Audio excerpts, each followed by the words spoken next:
Good evening, everyone. Thanks for joining us. I'm just going to give us a couple more minutes to let people join the meeting, and then we will start off.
Okay, I think that I'm ready to start.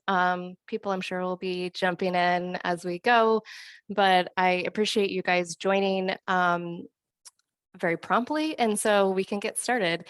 First, I want to introduce myself. I'm Allison Perlman. I work for Boston Parks and Recreation, and I'm the project manager for Moakley Park. And I'm so happy to have so many people with us here tonight. I wanted to first acknowledge the heat. It's so hot. I hope you all are staying cool. As you know, the city of Boston has cooling centers at BCYF centers. We have pools and splash pads. So I'm going to put in the chat here. There's a website that you can connect to, and it shows you all the places where you can go to get cool and to go use our splash pads, because it is very hot and it's going to continue to be hot. And so I want to make sure that everyone's staying cool and checking in on your neighbors. I want to also thank everyone here tonight. I see a lot of familiar names, some new names, and I just really appreciate you choosing to participate in this process and shape the park that you use, that you live next to, or that you wish you could use more. So thank you for joining us. I appreciate that. Also, I want to acknowledge any elected officials or staff that may be joining us tonight. I am always just amazed at how our elected officials show up at so many of the Moakley events and support a lot of the programming efforts, especially through Boston Harbor Now. And so I want to give them a shout out for showing up and showing how important this project is. But also, if you're here, go ahead and raise your hand if you want to say something. I think someone from Council President Flynn's office is here, and Senator Collins' office. If anyone else wants to say anything, go ahead and raise your hand and we can let you say something. Okay, I'm not seeing any hands. Great, so thank you for joining us. And before, oops, sorry, someone from Councilor Fleury's office is here. Can we go ahead and unmute them? It's Mary Koski. I have my colleague's name on there and it won't let me change it for some reason. But I'm here to listen and bring it back to the counselor. Okay. Thank you so much. I appreciate that. Thank you. Okay, so before we jump into the presentation, I just want to go over some basic slides. I'm really sorry for the people that have joined so many of our meetings, but these are really important for people to know and understand how the process works and the services that are available to you. So interpretation wasn't requested tonight, but I do want people to know that for future engagements, we are eager to hear all voices and are able to offer translation or interpretation services if it's requested. So please let other community members know. Maybe they're hesitant to join our meetings because English isn't their first language, and we can help solve that barrier. So please let them know, and they can reach out to me directly. My email is on that slide. I will put it in the chat right now. Oops, just put it in there.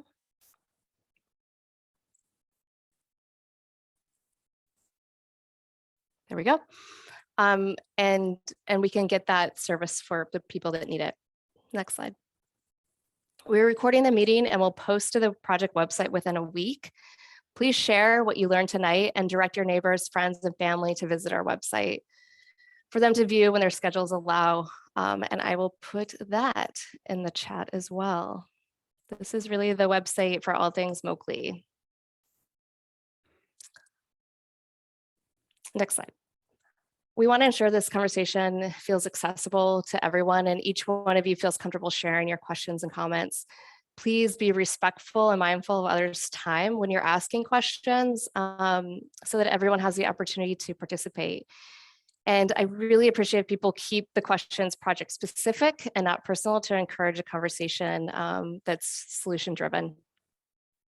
Again, if we aren't able to get to all of your questions tonight, just shoot me an email. I try to answer my emails. I'm pretty responsive, and I'm happy to engage in a conversation via phone as well. So again, I don't know how many years we've been using Zoom, but just in case we need reminders, tonight we're doing the platform Zoom meetings, which means that we can see everybody and you can see us, which I think feels a little bit more genuine to see people's faces. And so with that, we have a few kind of rules and guidelines that we need to follow to make sure that that we can continue to have a productive meeting. So first, during the presentation portion, we ask you to keep your microphone off. A lot of that is so that we don't get background noise and everyone can hear really well. But if you really want to do something during the presentation, you can use the nonverbal responses, which are just the little dot at the bottom, and it gives you the opportunity under reactions. Gives the opportunity to do a thumbs up or thumbs down if you want. Also, I know that people's questions come up or their comments come up while we're presenting. So just add it to the chat and we'll make sure to get to the chat at the end of the presentation. We'll get to all those questions. In addition, during the discussion period, we will visit those chat questions and then we'll provide answers. Or you can verbally ask a question, so you can raise a hand. I prefer using the hand option, which is just the hand icon at the bottom.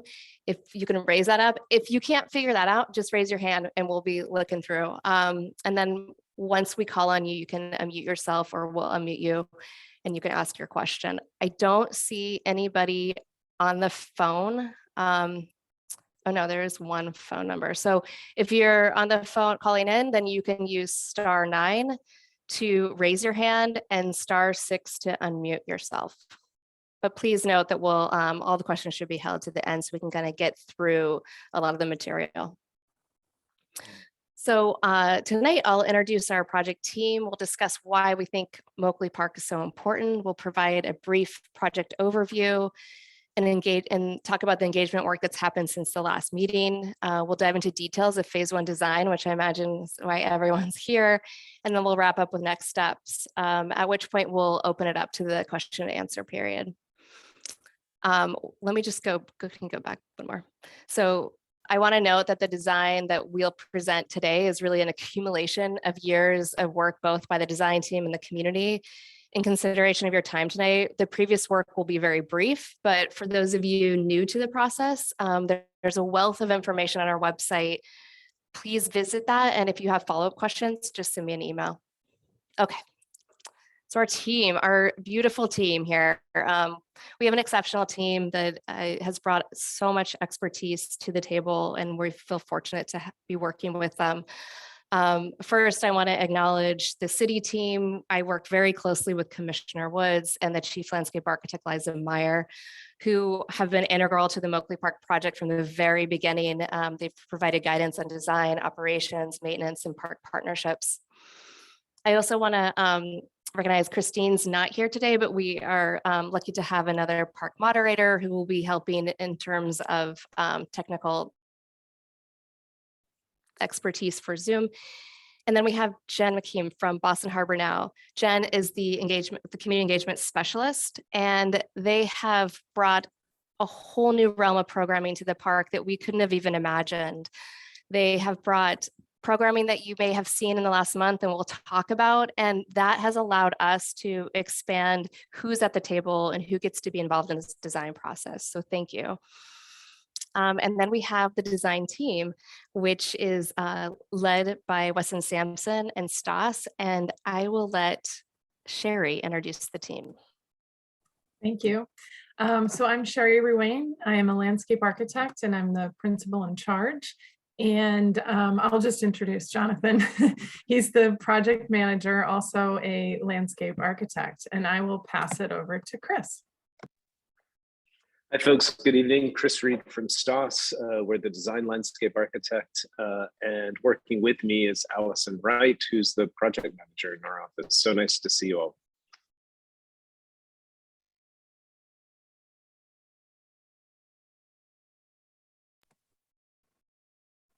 Great, thank you. Excuse me. So first, before we launch into the meeting, I would love to do a poll with everybody and kind of figure out, gauge where everybody is in terms of the Moakley Park process and how much you have participated. So hopefully you see a poll that just jumped up on your screen, and it's asking the question of how many Moakley Park meetings you've previously attended, and then or if you've participated in any park events that involved park design feedback. I'm just going to give that a minute for the numbers to come in.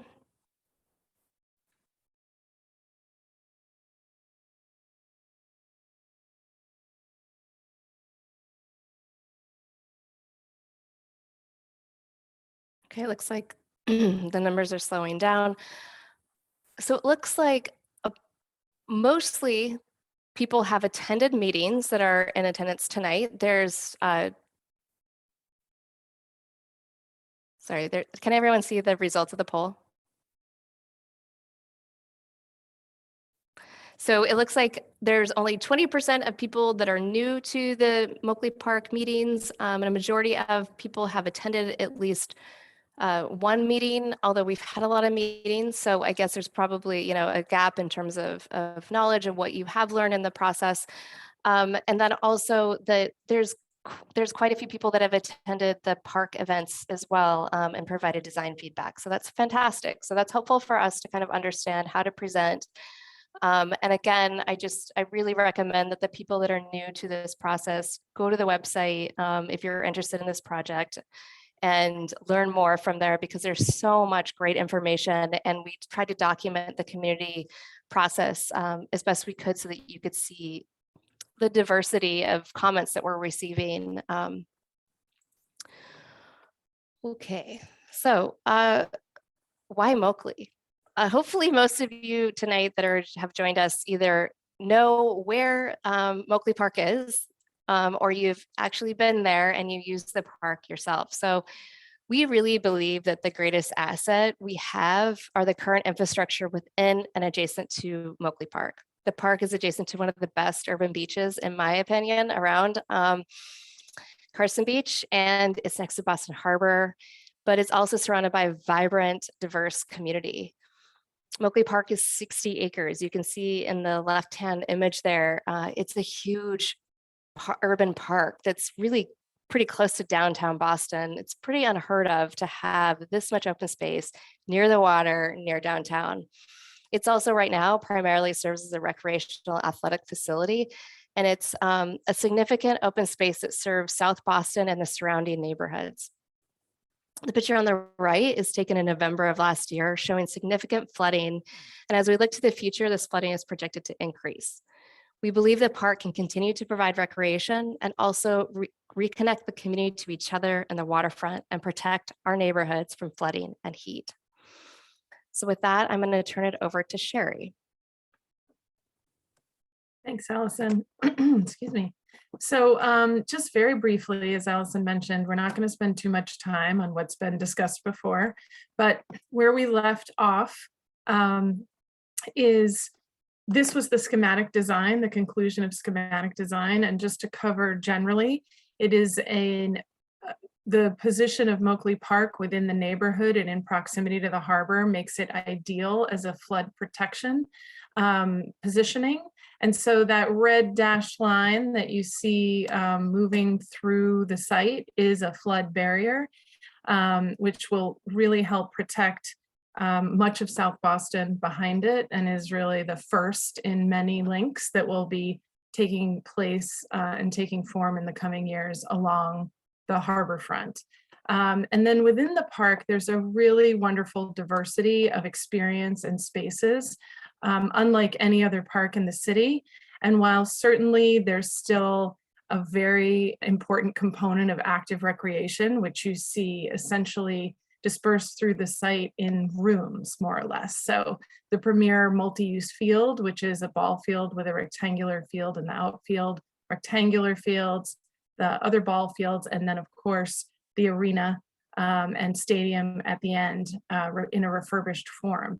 And then around those rooms and forming those rooms are really beautiful and engaging spaces that include adventure play, seating and overlook, coastal landscape with native plantings and areas for seating, as well as a skate park over on this end, cooling stations, and then of course there's a series of buildings that are in the site that will either be renovated or replaced throughout the process. And maybe most importantly are the community plazas that are positioned throughout the park that are really the gateways and the welcoming moments for the connections from the neighborhood into the site. And the site is completely bounded around the outside by a community path and running track that also helps manage stormwater. I think that's just one important note, is that there's many layers to this design, and it's not only functioning as an amazing multi-use, multi-generational park, but also flood protection and stormwater management, as well as the robust tree plantings that will help mitigate heat island effect. So phase one is this part of the design. And the reason that this was chosen is because this is the end of the site that really had the most vulnerable flood pathway. And so in order to strike early and start to put in the mitigating measures, this end of the flood barrier, which again is that red dashed line, will be implemented as part of phase one. And within this, which we'll get into a little bit more detail, is the coastal landscape with nature paths, an overlook, an operations and maintenance building, as well as public restrooms, a community plaza, and the premier multi-use field. So you may have seen us out there. We've been poking and digging holes in the ground. And the reason that we had to do that, as some of you may know, is early in the process, some soils that is typical in urban fill that had higher levels of some commonly found materials, but including lead and other things were found. So the most imminent hazards were removed immediately. And then below ground are other layers of things that we really need to get a handle on specific so that we can manage it during the construction. So in addition to that, we looked at groundwater, which is high and close to the surface and important to be mindful of and manage. In addition to the flooding, it's one of the reasons that some areas in Moakley just never seem to dry out. And then also just looking at stormwater and the impacts that that has on the ground. We also took a really strong look at the coastal and groundwater modeling and the impact that they have on each other. So as sea level continues to rise, what does that do to the groundwater? And we want to make sure that as we implement the vision, we're mitigating all of the anticipated impacts. And I'm going to hand it back to Allison to cover this. Thank you, Sherry.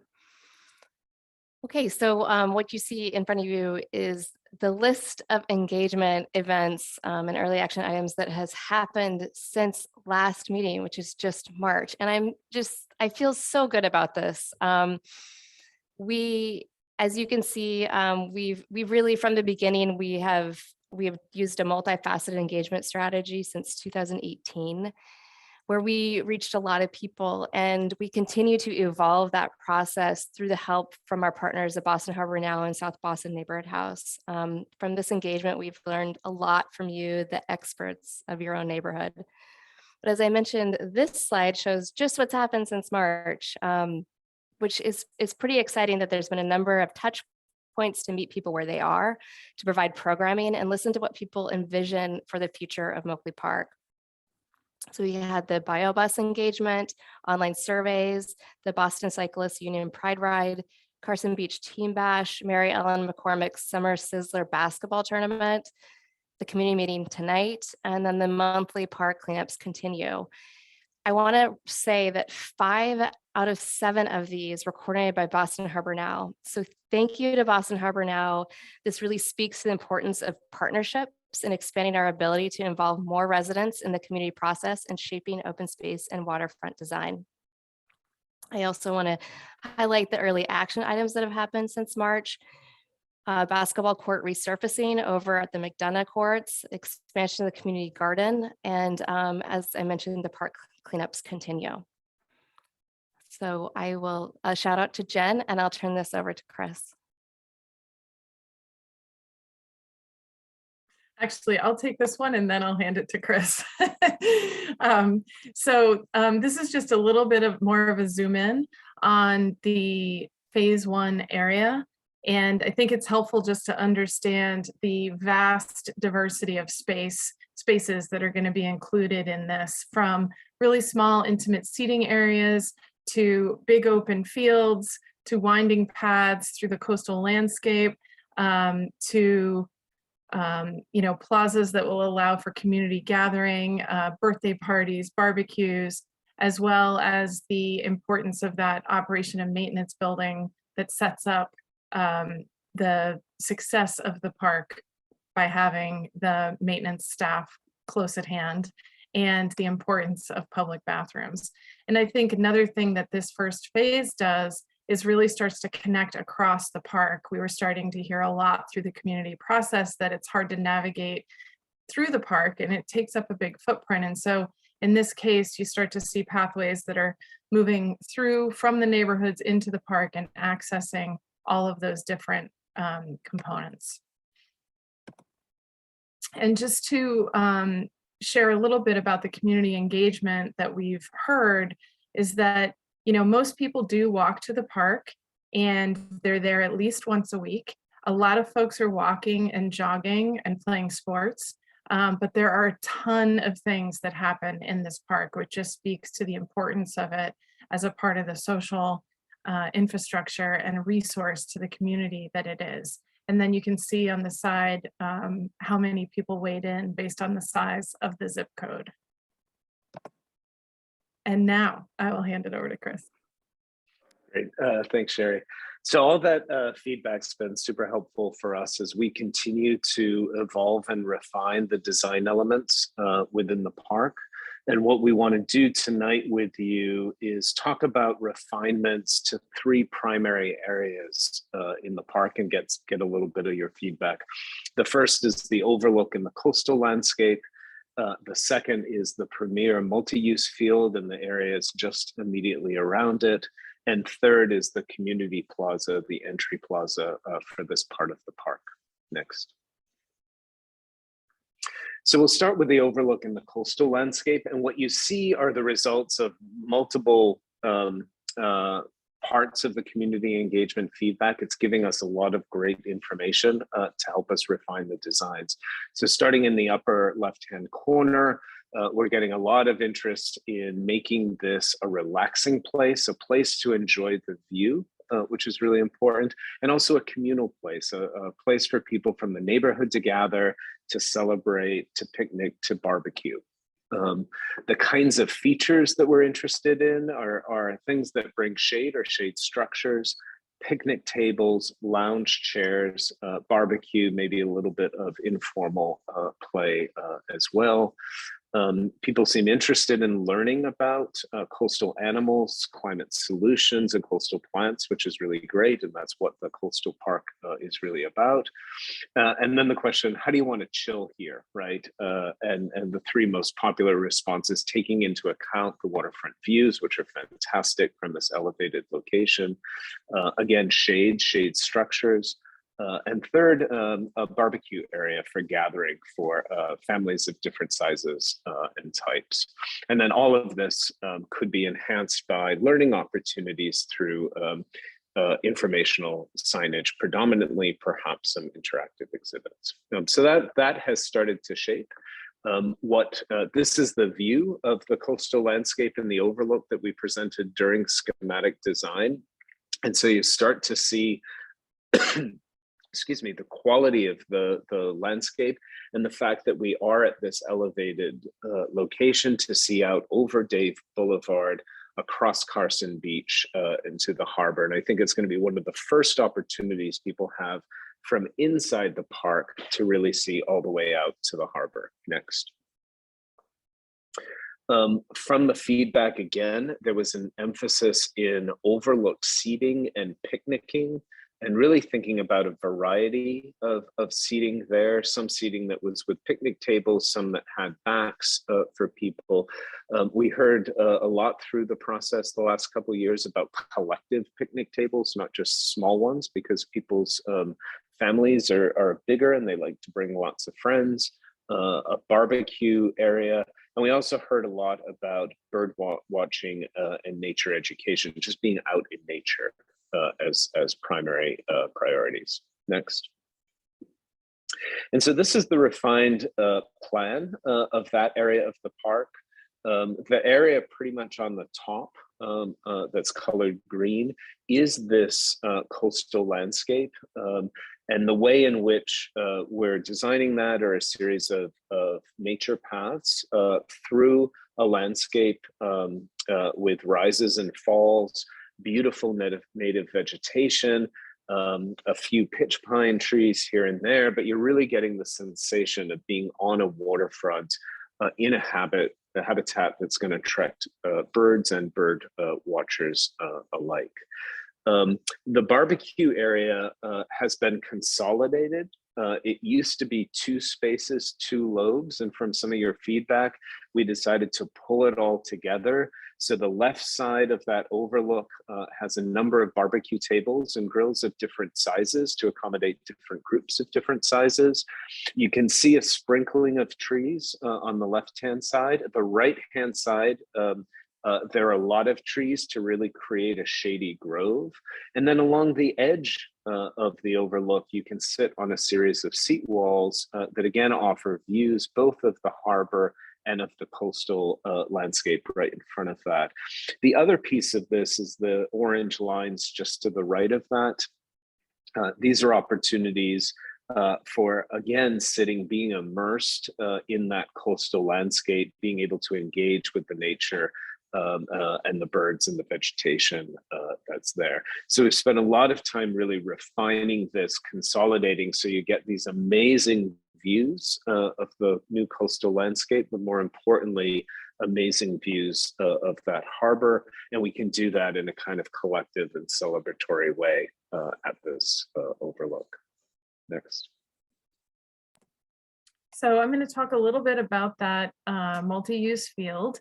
And what we heard a lot from folks was that having the field, having a premier ball field was really important. And that not only was it really great for the folks that are playing and the teams and the coaches, but it's also great for the community. Lots of people come watch, even if they don't know somebody playing. And so there was a call for great connections to the neighborhood, senior-friendly areas where folks can comfortably watch their grandchildren or anyone play. lighting for night games, and then of course keeping in mind safety, so nobody gets hit with a ball. But the seating, really, the diversity of response here was really interesting. So talking about a bunch of different ways to sit around the field. So components of this will be obviously a shaded dugout, and you can see bleacher seating in the background there. There's terraced seating that has lawn and granite blocks. We've got a seat wall with a bench on top of it. Backs and armrests are really important for folks. The sloped lawn component that allows you to really just show up and sit and have a little bit of an elevated view. And then, of course, bring your own chair and sit wherever you'd like. I think that, especially for parents, is really handy. They may have more than one child at the park, somebody's playing ball, somebody's at the playground. You can be in an optimal spot. So here's that plan.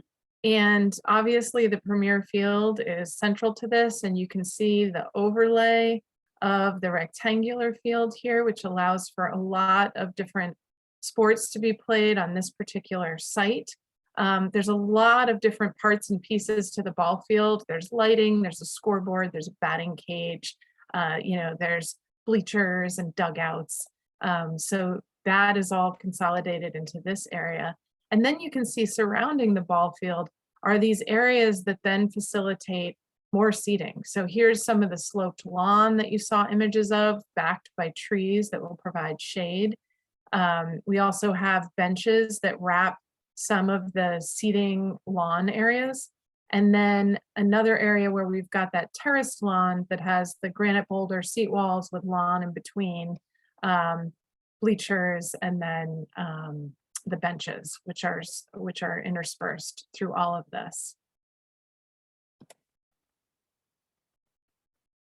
And I think I'm going to hand over to Chris. Yeah, the nice part about that is it's starting to feel like that Premier ballpark really is fitting within the park and offers lots of opportunities for people to watch who are going there for the game, but also for casual passersby to participate as well. How this is all connected to the neighborhood is absolutely critical.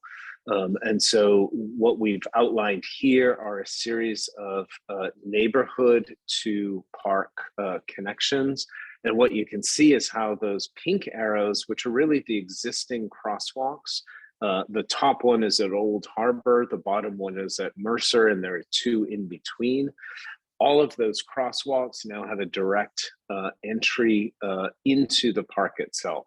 So whether you're entering on the northern part into that community plaza, or entering on the southern part closer to the baseball field and the multi-use field, drawing people right into the park is really important, and then around to the center of the park.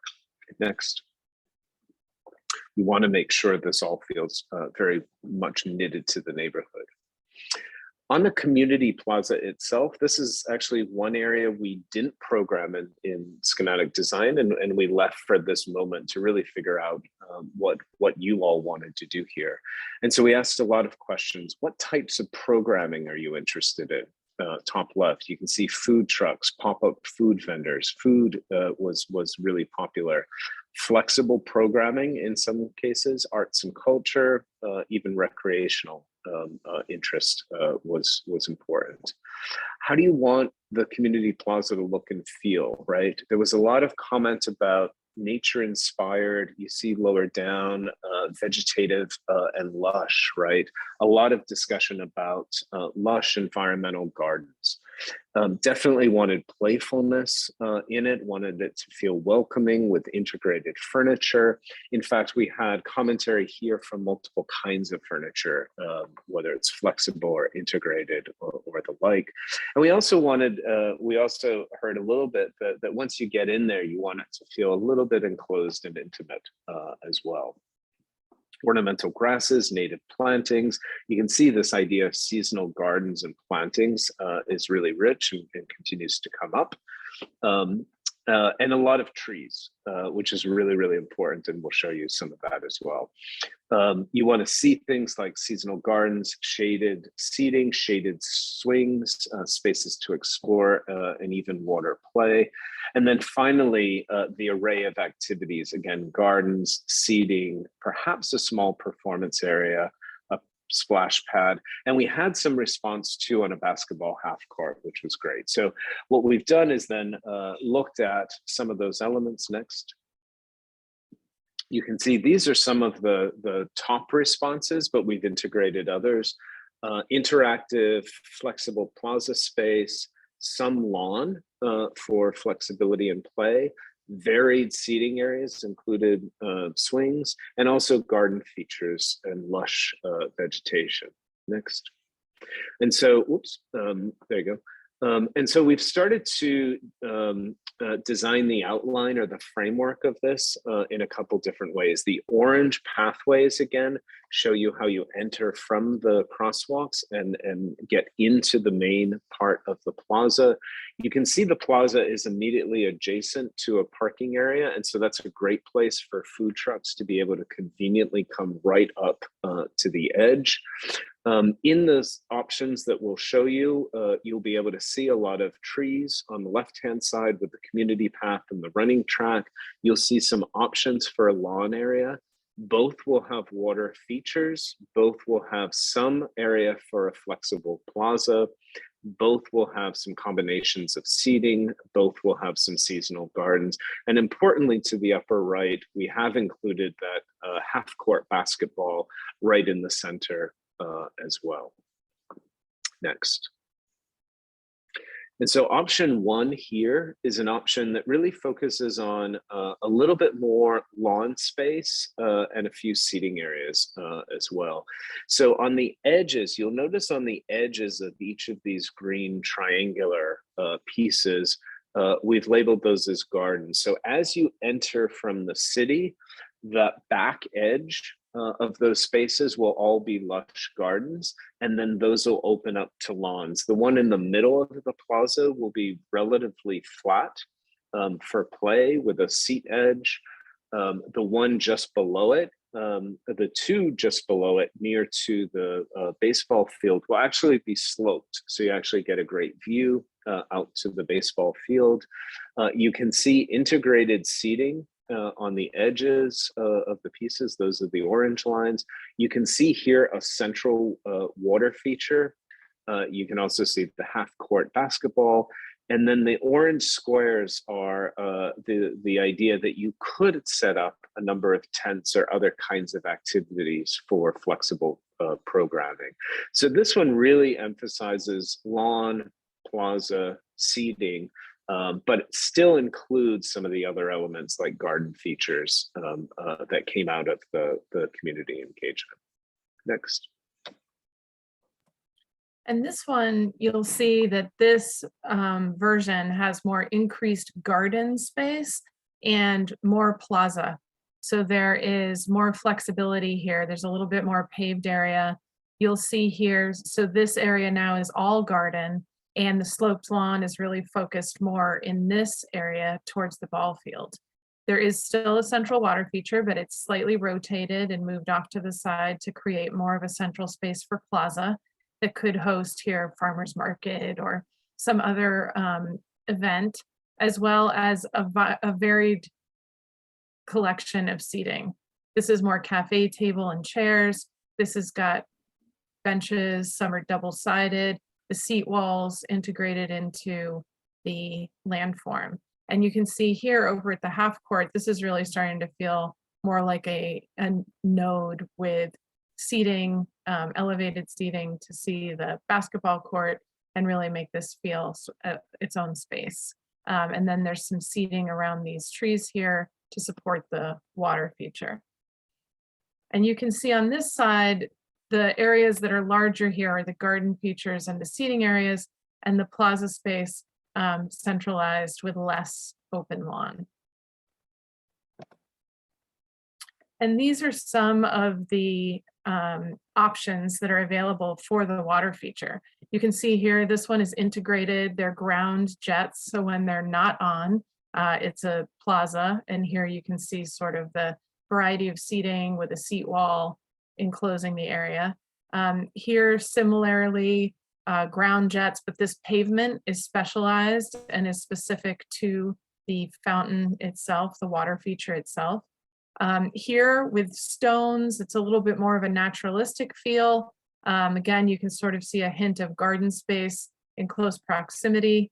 And then here's a misting water feature, which is really wonderful, sort of has an amazing atmospheric effect and is incredibly effective as cooling. And then this last one on the right is illuminated so that at night when the water feature is activated, it has a whole nother feel to it. So we're interested in understanding what folks sort of liked about each design. And I believe, was there a poll? Yes. So the first question is, which one generally meets your vision for what you thought the community plaza should be?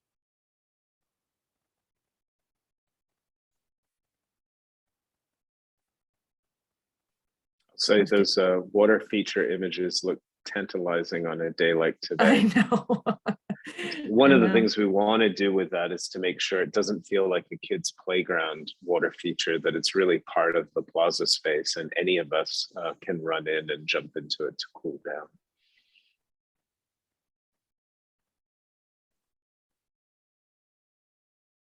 So it looks like there's, amongst this group, certainly favor for option 2 out of 23 folks. So that's helpful to understand. Thank you. And so just to conclude, I think we are interested in hearing from folks more specific feedback about the community plaza design, because this is really the first time you're seeing design ideas for the space. And so I'm just going to cover the schedule and next steps, and then we'll open it up to Q&A, and we can talk specifically about the community plaza or anything else that you have questions about, but we can jump back in to those slides as appropriate. So obviously we have, just from 2022, all of the public engagement that you saw on the earlier slide. We had a public meeting in March. We're having one now. We will have another one next year as an update. We are in design development, which means that we're taking the design ideas that you've seen and we are refining them and making sure that it's very clear how they'll be built and what materials they'll be made of, and that they'll be able to be maintained. That shifts into construction documents, which is essentially a package that allows the city to put it out to bid so that contractors can bid on it and be selected for the actual construction. While all this is happening, we are dealing with a very robust process of environmental permitting. And while we really hope that we can accomplish it all in 18 months, it's many different agencies from local to state to federal, and it is a really involved process. So that will be taking place all through the next 18 months. Once that's concluded, we will then be aiming to head into construction. Again, that's from these documents that were produced. And then so around middle of 2024 into 2025 would be the construction time. So ongoing things, you will see more machines out there poking holes in the ground. There'll be site inspections. Again, we'll be moving through the permitting and phase 1 construction documents. You will continue to be involved in monthly park cleanups. There's going to be a movie night on August 30th and fall bulb planting in October of 2022. And again, here's that website that Allison mentioned, which has all things Moakley available to keep track of. Here's Allison's information. And I think at this point, we will open it up to questions. And I'll hop back to just the community plaza image and we can jump around from there. Perfect. Thank you, Sherry. So Looks like there's a lot of questions coming in through chat that we will get to. And then also just remember that if you want to ask your question verbally, you can raise your hand and we'll call on you. Great. I answered most of the questions in chat already. Oh, you did? Okay. I can't see what's been answered from my end, so we might have to revisit that. And I bet that some people probably want to hear some of the answer to them out loud. So let's start from the top and go down. Sherry, do you want to Sure. run the questions? Yeah. Okay. Can you guys see the questions, or are you just seeing the image? I think everyone can see the chat. Okay, great. So are the restrooms down by the arena? The restrooms are actually in the O&M building, Operations and Management building, which is right here. So the bathrooms will be right at this edge, and they'll be really central to this area. And then I the want master plan, sorry, go ahead. the master plan overall, I think we have 4 or 5 new restroom locations, including one way down by the stadium and a couple in and among some of the other elements as well. Right. The O&M restrooms are for park visitors. They are not offering housing. I think I'm interpreting that word right. But it is just restrooms. And there may be a community room in the operations and maintenance building that's available. So just to clarify, that building is really about maintenance, staffing. Right now we have just a handful of staff members that are in our maintenance department, and then they also work on a lot of other parks in South Boston. The idea is that we've heard from the community how important maintenance is. I can see it coming up in the chat about the maintenance plan. What's the plan here? Because we and you all have created this amazing plan, and when we build it, we want to make sure that it stands over time and it looks great over time, and hopefully it looks better over time. That's the great part about landscape. And so as part of that gesture to recognize how important maintenance is, we have put the maintenance building in the first phase. And we're also looking at how do we build our maintenance team up over time to accommodate as each piece comes into play. And so that's one piece of that maintenance. And then also the other piece is partnerships. As you can see, we've already started building our partnerships so that we get more programming happening in the park. But part of that is building partnerships to help figure out how do we better fund and elevate the maintenance of this park. The coastal landscapes will require more maintenance. There's certain things that will require more maintenance. There's certain things that will require less maintenance as part of this plan too, but kind of balancing that out and making sure that we deliver what has been asked for by the community, which is a high level of maintenance. And there's a follow-up question about posting the maintenance plan, which has not been fully drafted, certainly, as Allison said, and Chris also has been heavily involved in having those larger conversations about partnerships and strategies to make sure that the maintenance plan is robust and will meet the needs of the park. Yes, that's absolutely true. And once we have those maintenance plans kind of more in plan form, we're happy to share out with the community.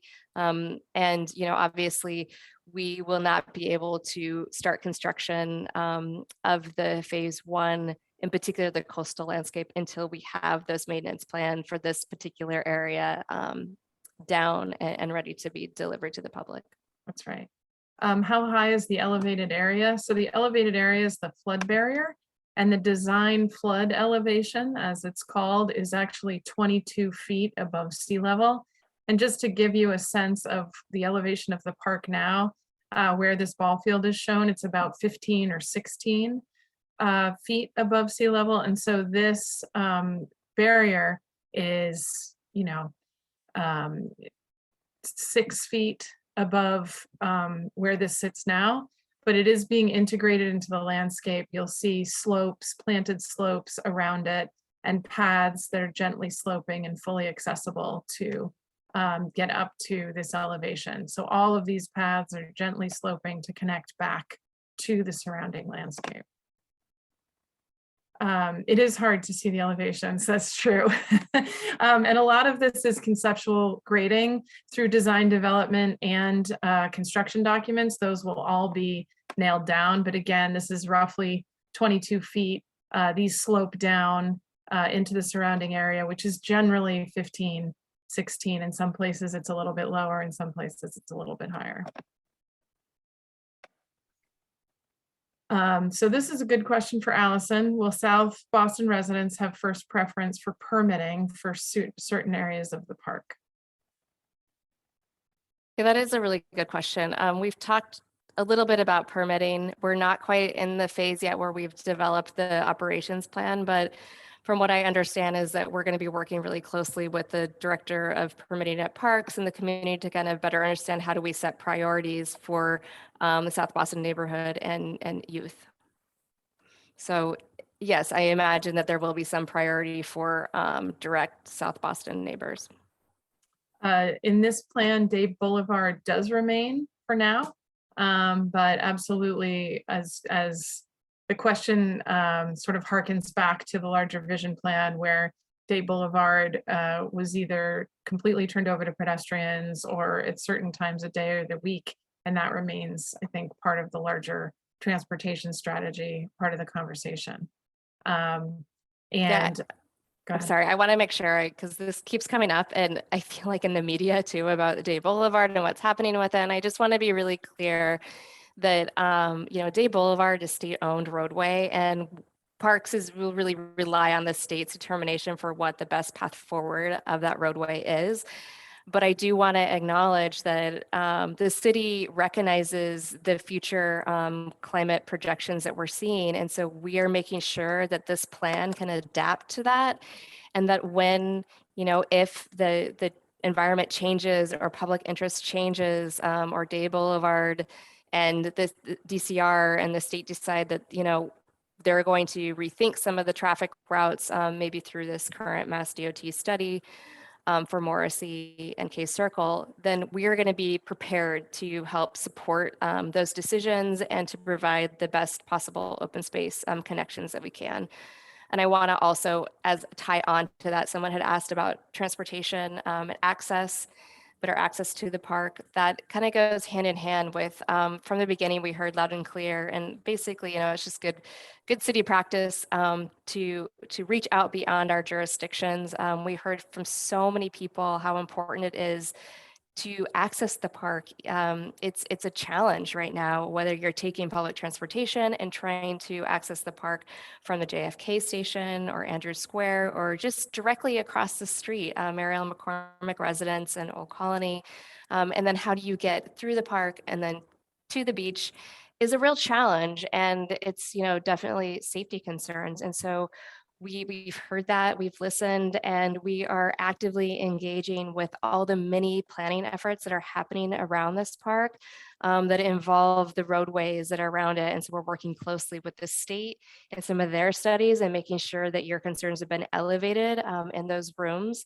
And also working closely with BTD and thinking about how do we do short-term improvements along Old Colony Ave, even though that's kind of beyond our jurisdiction, but working with any new Mary Ellen McCormick plans and the redevelopment there, and thinking about how do we provide better access to the park, because we understand that we can build this beautiful park, and if we can't get you there safely, then we've really kind of missed the mark on that one. So we recognize that, and then also just touching on the protected bike lanes, we are making sure that we are leaving room to add those in as this develops, and making sure to connect to the overall plan for adding bike lanes beyond the park.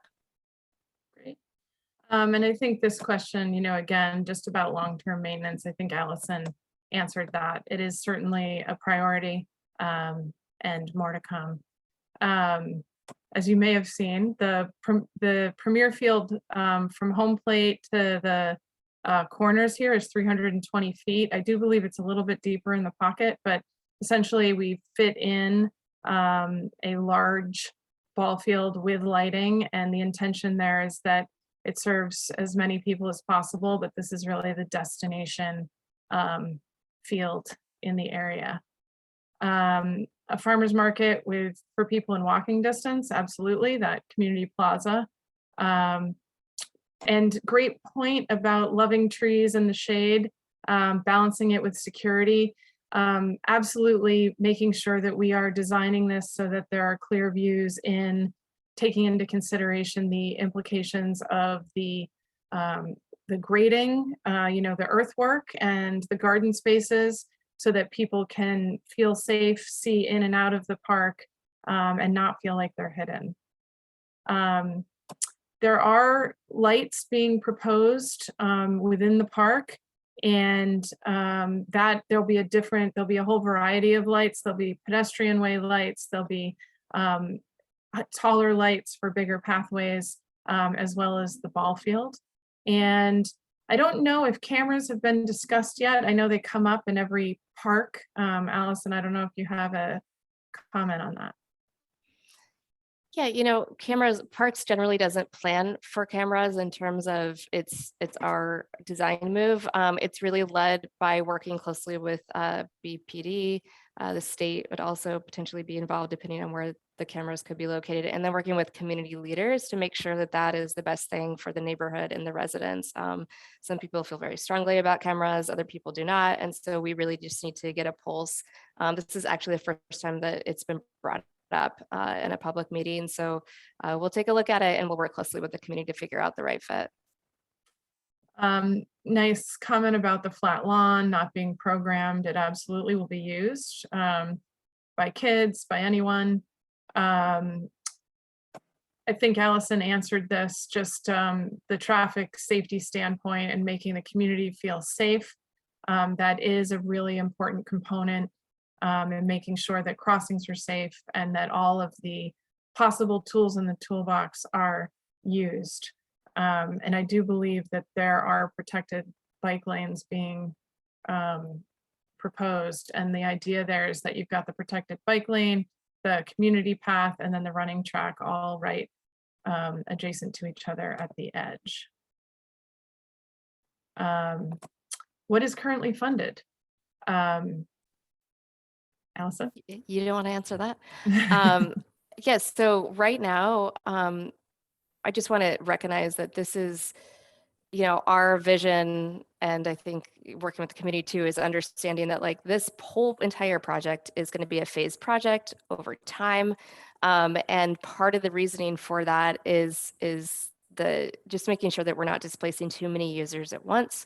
And also just the need to do that because in terms of funding strategies and being able to take advantage of different types of funding strategies. So specifically right now, I think that, the city has made Moakley Park a priority project. And so they've committed capital dollars. In addition, we recently received federal earmark funding to further the southern alignment of the project that will be working closely with the state on. And then also we have, we're seeking and we're kind of midway through federal grant process and understanding how much money could potentially come through that and seeking state grants as well. So there's a lot of balls in the air, but there's also a lot of confidence that we will be able to construct phase one on the timeline that's provided.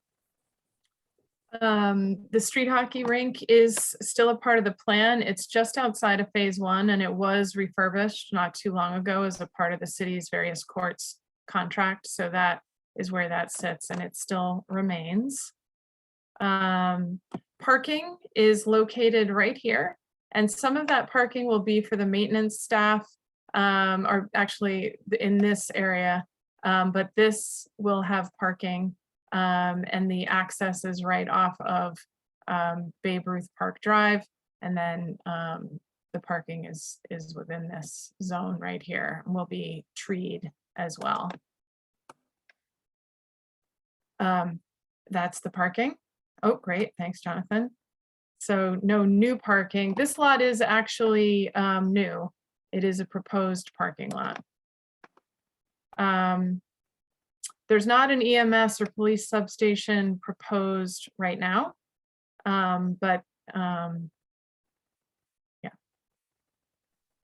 Yeah, we haven't heard this request before. We are currently thinking about a resiliency hub in terms of emergency management and thinking about how to connect the community to emergency services in time of need. We have not heard about the EMS or the police substation, but there's certainly there's buildings beyond phase one that certainly could house that, and so we'd be interested to kind of hear from the community if that's something that's important, and then clearly we would have to work with BPD. So how many parking spaces? Right now we've carved out the space and we are taking a look at how many spaces can fit reasonably.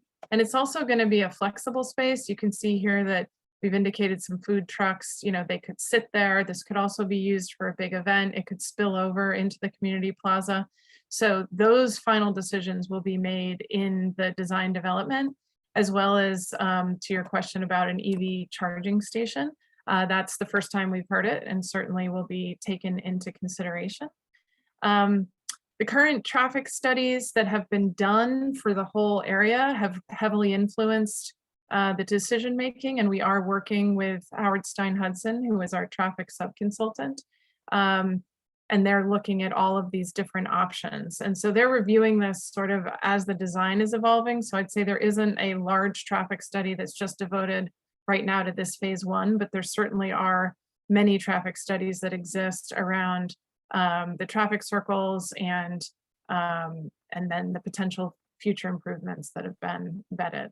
Yeah, and I want to just acknowledge the Mass DOT study is looking at Morrissey Boulevard, K Circle, down to Preble Circle. It's really hard to do a traffic study just on the park itself when there's so many factors coming into this traffic area and so many new projected developments happening. So the state is looking at that larger study, and that's kicking off, I think, this fall. So I'll make sure to send out a link to our email list group so that you guys can make sure you're aware of those meetings that are happening, those public meetings. Great. We've had a couple folks that have said they'd like to hear from the reps on Day Boulevard. I don't know if anyone's prepared to speak on it now, or we'll just take it back to the representatives and then potentially hear back that way. But a good suggestion, a good comment about Babe Ruth Park Drive. It's a 4-lane road. And the question is, instead of having dedicated parking asphalt inside the park, could a section of road be updated to support parking? I think it's a good question. I think one of the things that makes it tricky is that the park is controlled by the Parks Department, and then outside that is DCR and Mass DOT and others. That's not to say it can't happen, but certainly providing parking, accessible parking close to all these amenities and being able to access a lot of these improvements is an important consideration for multi-generational offerings. I don't know, Allison, if you have any other comments. I'm sorry, I was looking through the chats, but so Okay. are we talking about Babe Ruth Boulevard still? Yes, it's a 4-lane road, and the question was, instead of having parking inside the park, could the road be updated to support parking? Yeah, I think we have, the Parks Department has all kinds of visions of what should happen, especially with bike lanes and everything. Again, it's state-owned, as Sherry mentioned. But I think what we're waiting for is that the Mass DOT study so that we can understand if there's going to be some shifts to the roadways. And so as part of those shifts, then how do we build in kind of either thinking that they'll be looking at, is there a possibility for road diets? Is there a possibility to expand all these things? Is there a possibility to add a more dynamic street front that's more engaging for pedestrian and bicycle users?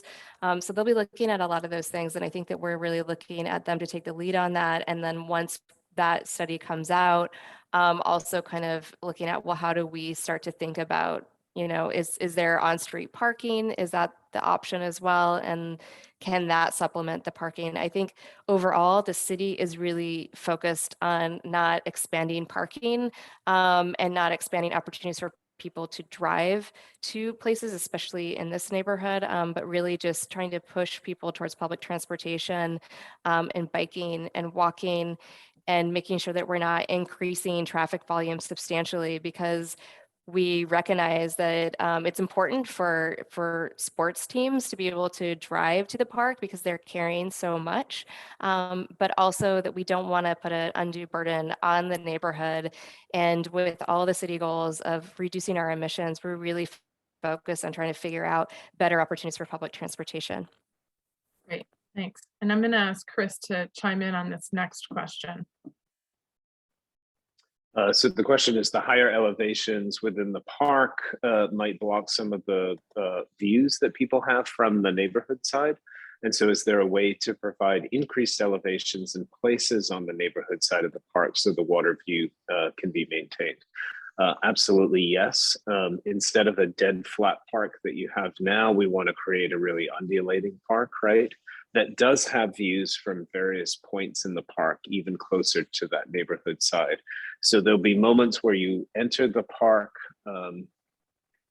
from Old Colony on the west. You'll cross the street, you'll rise in elevation, you'll be able to see across sports fields, you'll get glimpses and views out to the water from there.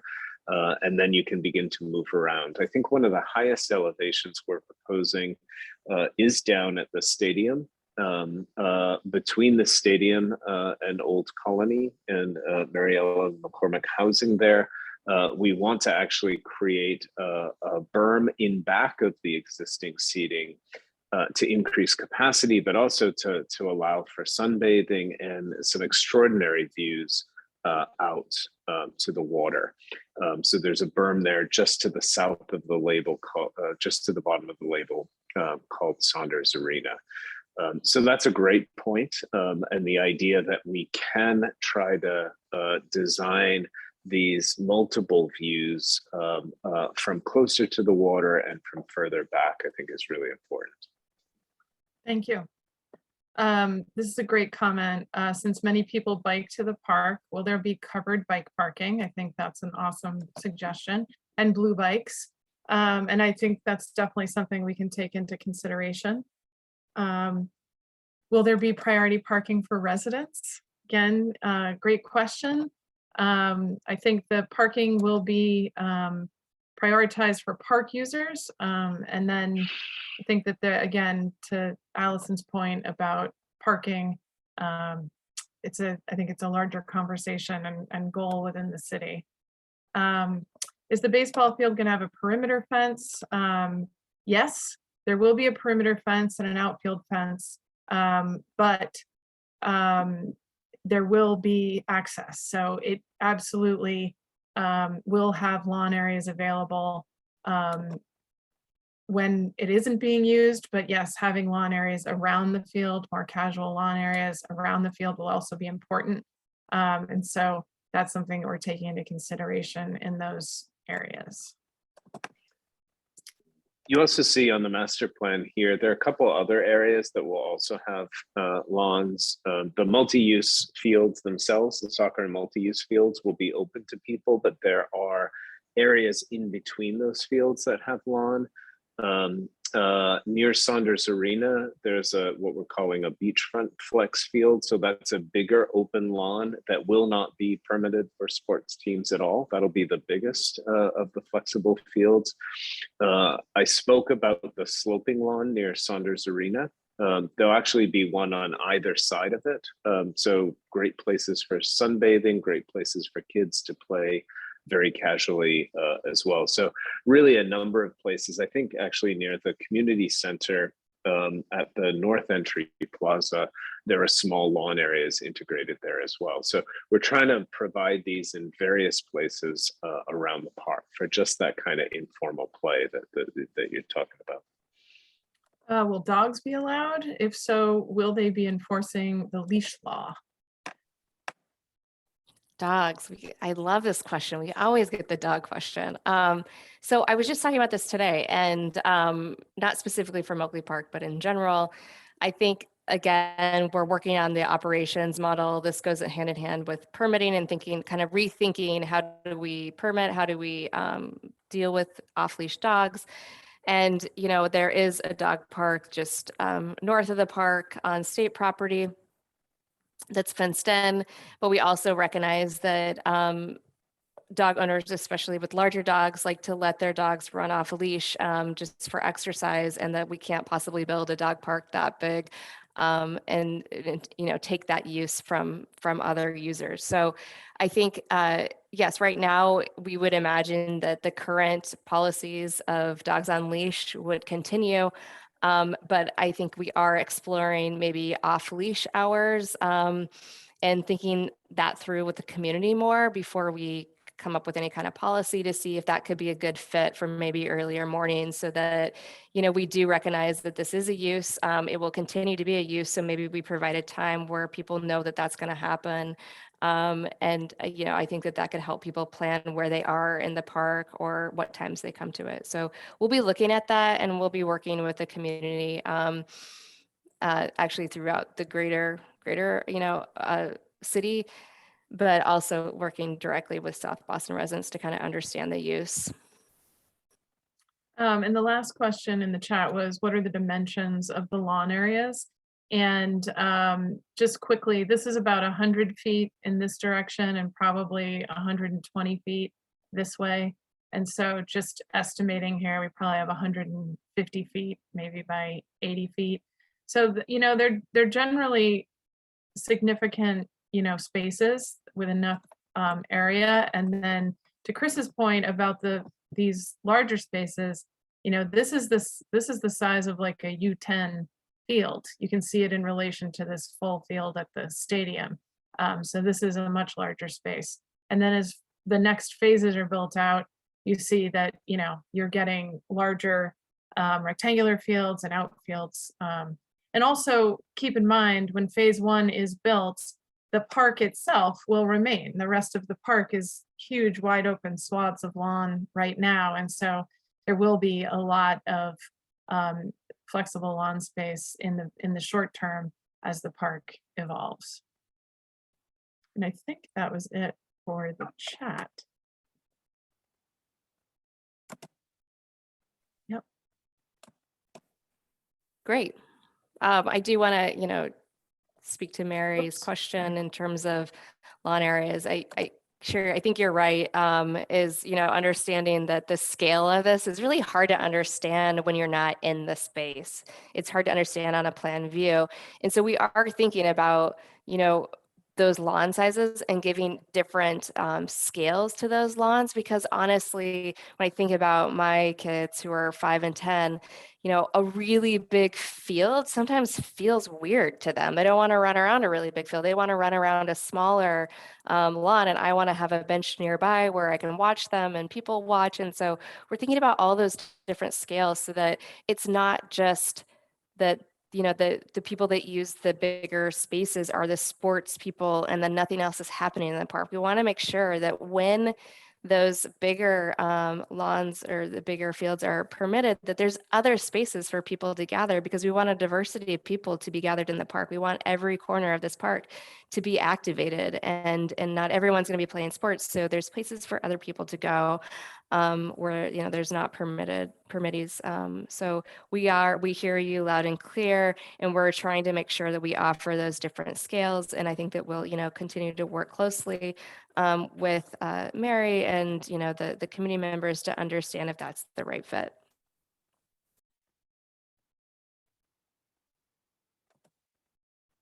Okay. So I think that's it for chat, and I haven't seen hands, but admittedly, it's hard to have it all up at the same time. We have a few more questions. Okay. In the chat. Oh, here they are. Okay. Sorry, mine wasn't updated. Is the park open 24/7? Hi, Anna. Thanks for joining us. I forgot to recognize you. Anna White is here from the Mayor's Office and Neighborhood Services, and she's a South Boston resident, long-term South Boston resident. So thanks for joining us tonight. Is the park open 24/7? I'm not sure if we have any parks that are open 24/7, maybe the common. Typically it's from dawn till dusk. And I think that that would generally go for this park as well. But I think obviously we're going to have it open later for some types of sporting events that happen later with the lights on. So we'll kind of have to think about, I think in those parks, those larger parks that we have the lighting, we have them open till 11 p.m. So that'll likely kind of fit here. Again, we haven't fully developed the operations plan. We're working on that. And so it's good to kind of hear from the community what the concern is there. Jessica would still like to hear from the reps. I believe it's staff members from the reps offices who have joined us tonight. Is that right, Allison? So I don't know that the reps are actually here. Yeah, I think that's correct, is that it's staff members, and I really don't want to put them on the spot if they haven't had a chance to think about. I mean, obviously they think about it, but I don't know if they've had a chance to talk with the counselors directly about it. So, I am happy to bring this back to the counselors and try to I think that if you signed in tonight, we have your email number, so I will reach directly out to you. Yeah, so that was Jessica Doyle. Jessica Doyle. Okay. Yep. I did put the timeline up, Kevin. I hope you grabbed it. I forgot that I put it up for you and I started looking at the next question. When those playing fields are not being used, will they feel like areas people can hang out in? And I think that's a great question. And I think as you look at the overall plan,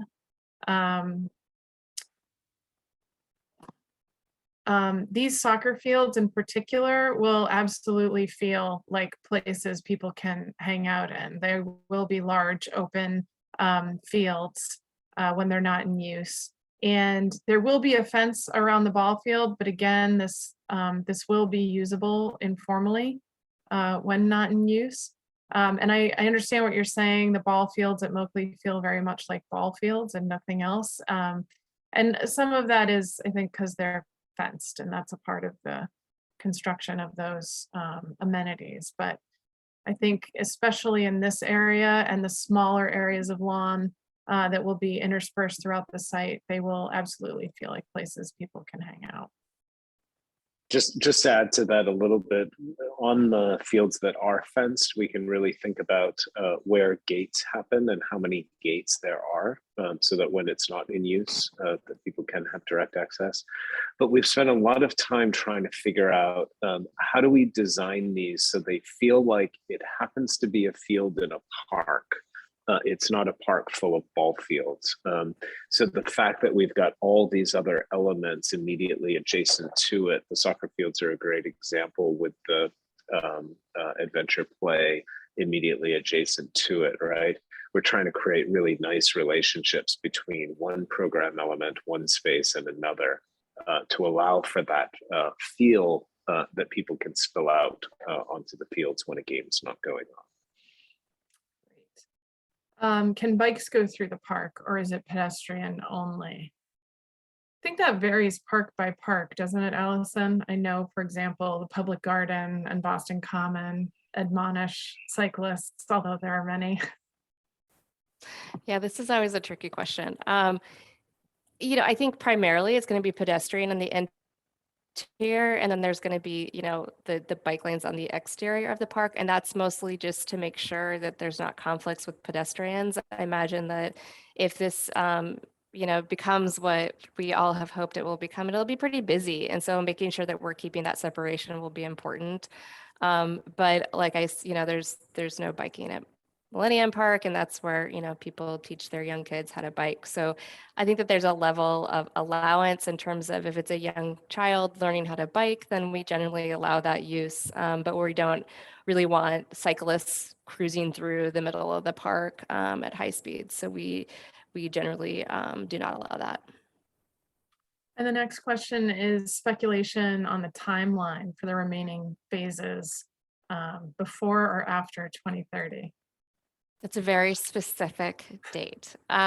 So I keep on saying 10 to 15 years, but years continue on. So I think that, our goal is that we were trying to get this complete. You know, I guess that was 2030, 2035, somewhere in there.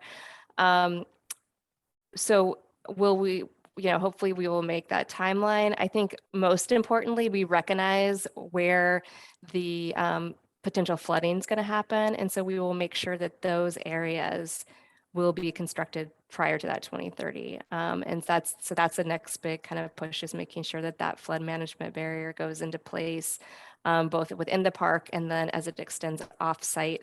There's a couple connection points we need to close that off completely. So those are kind of priority areas that we're moving forward simultaneously with phase one. So we're hoping that, and that's actually one of the big kind of grant pieces that we are seeking. It's pretty highly fundable. So I think that we would hope to have the flood management barrier in by 2030, and then the rest of the park would kind of fall into place around there.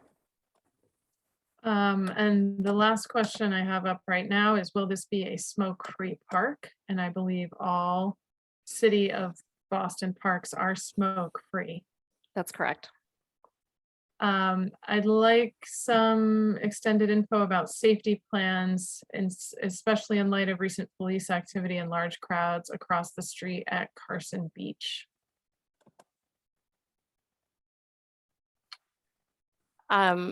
So I think in terms of safety plans, yes, I recognize that there's been some challenges over at Carson Beach.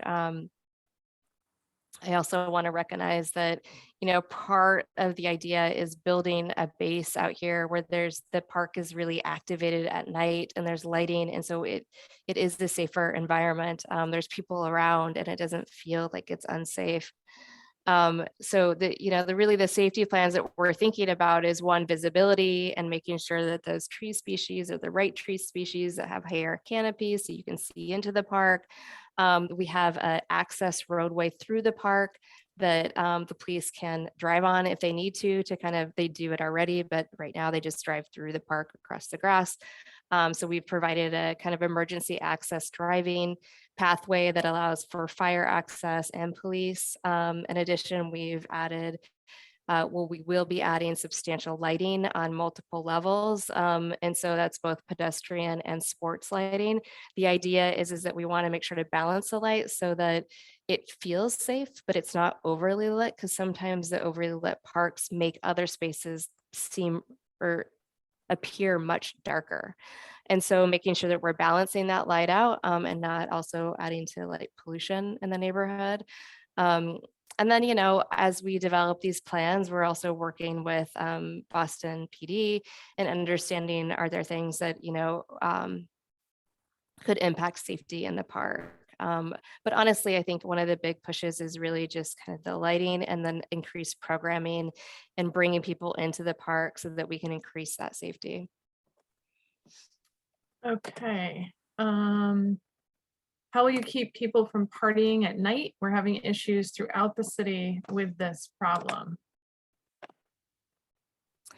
I will not personally be keeping people from partying at Moakley Park all night, but I think, as we know, if, when it becomes a problem, then the police respond. I think that they've done that over at Carson Beach. And so if people are partying all night long at the park, that's not acceptable. And so the police will have to get involved at that point. Mary asks, is it possible to eliminate one of the soccer fields and permit soccer on the premier field? That would open up space for non-sports teams. And right now it feels like other uses are squeezed in around the playing fields. And there's a fear that Moakley will be over programmed. And I guess what I'd offer is, I think absolutely there's going to be, per this plan, 3 rectangular fields. They accommodate a lot of different uses and can absolutely be used when not permitted. I hear what you're saying about making sure that there's enough other flexible space. And I think that as we continue to push the design forward, we'll keep that in mind. But I do think that there are a lot of spaces around here that maybe the trees are making look dense, but there will be, spaces around these fields that I think will be occupiable. And I guess I'd offer that if there's a space that's big enough, it will be used for formal games. So these smaller informal areas are actually great because they keep off sort of the larger folks that maybe the larger games that folks might not have a permit for. Right. And I just want to acknowledge that, we've worked really hard over a lot of years listening to a lot of different users of the park. And, we're just trying to balance out the needs. I mean, we hear from the multi-use players that there's not enough multi-use fields. And then we hear from baseball community, there's not enough of those. And then, the rest of the community, there's not enough X, Y, and Z. And so we're trying to balance all of that. And we recognize that right now, this Moakley Park is a significant regional athletic facility, and we want to make sure it continues to do that. We don't have a lot of parks this size that can accommodate recreation, active recreation. So we want to make sure we're still providing that.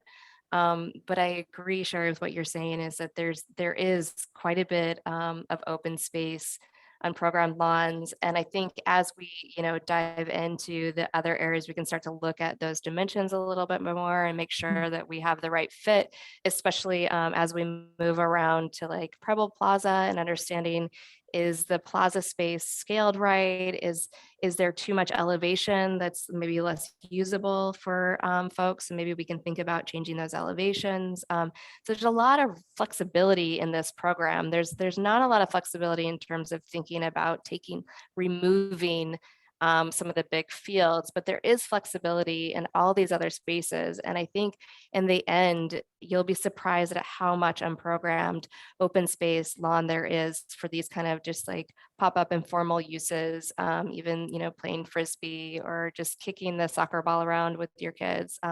There really are those spaces. And so I think that, hopefully we can move forward with that, with the community working on that and making sure that we have the right fit. Great. I think that's it. You're welcome. Oh, thank you for all the hard work. You're welcome. Oh, whoa. Wow. You people are awesome. Wow. We'll take that. You're invited to every meeting. Thank you so much. Yeah, I just want to say thank you so much to our team for pulling the presentation together, and to our partners, Boston Harbor Now, and then, the elected officials who joined us tonight, and then most importantly, the community. Again, this plan, we've been working on this for so long, and I just really appreciate you showing up and making your voices heard and making sure that we're thinking about all the things that are important to you. So I appreciate it. And, it has been a long process, but it's important to get it right. And there's so many things that we're working on that it really takes time to figure out and make sure it's right. So it's built and it lasts a long time, and that we get the maintenance right, and that we get the programming right. All of those things kind of piece together, and it takes time. So thank you for your patience. Thank you for your participation and your support. And again, we'll be back to the community either through programming at the park itself, and also just coming back when the construction documents are complete to share out with everybody. And then, starting phase 2. So we look forward to seeing you and working with you, and have a great night and stay cool. Thanks, everybody. Good night. Thank you.